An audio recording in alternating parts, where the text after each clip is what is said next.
हमारे यहाँ नीति का है ये श्लोक। नीति कहती है आज्ञा परा सेवका, माने जैसे घर में एक बेटी है, एक बेटा है, बाबूजी हैं, अम्मा है, दादी है और हैं, तो भाभी है, भैया है। तो जैसे बाबूजी ने कहा अरे भैया छोटी एक गिलास पानी देना, तो छोटी ही उठे और एक गिलास पानी ले और बाबूजी को, पापा को, डैडी को, जो कहती हो उनको दे आए। ये नहीं कि अरे वो सुन रहे हो भैया सोनू वो पापा पानी, नहीं नहीं, आर्डर को ट्रांसफर करने की वृत्ति न हो। आज्ञा परा सेवका माने जिससे कहा, नहीं तो परिणाम विनाशकारी होता है।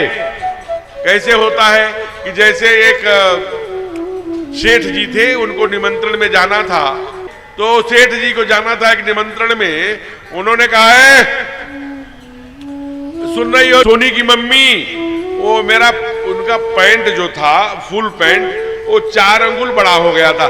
तो कहा कि अरे ऐसा करो कि वो फुल पैंट को ना 4 अंगुल छोटा करके तुरुपई कर दो। तुरुपई मैंने समझते हैं ना, तुरुप करना, उसको बना देना।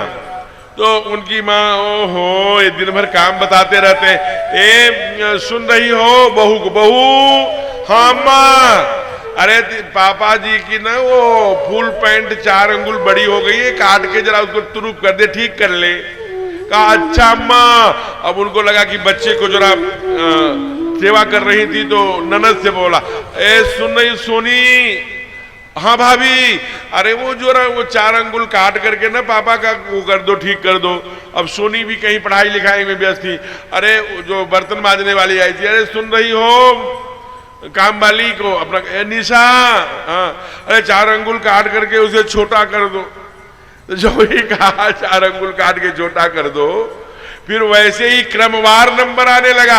अरे पत्नी की याद आया, अरे वो तो हमारे स्वामी कहे थे 4 अंगुल काटने के लिए, गई और कैंची उठाया 4 अंगुल काट के दुरुप कर दे। फिर बहू की याद, अरे अम्मा ने कहा था 4 अंगुल काटना है, वो गई वो भी कैंची से 4 अंगुल काट दिया।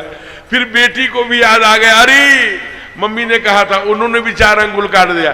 फिर वो निशा को भी अरे वो कहा था मालकिन ने, वो भी 4 अंगुल। तो जब सेठ जी पहनने गए तो महाराज फुल हाफ पैंट भी नहीं बची थी। तो जब आज्ञा ट्रांसफर होगा, इसलिए कह रहे हैं आज्ञा परा सेवका, घर में आज्ञा पालने की वृत्ति हो, विपरीत न हो। आज्ञा को ट्रांसफर मत करिए। फिर कहते हैं आतिथ्यम शिव पूजनम प्रतिदिने, ये 5वां लक्षण।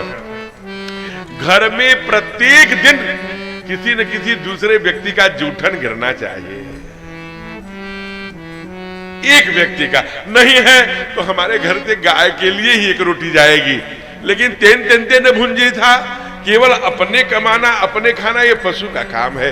परमात्मा ने हमें मनुष्य बनाया है।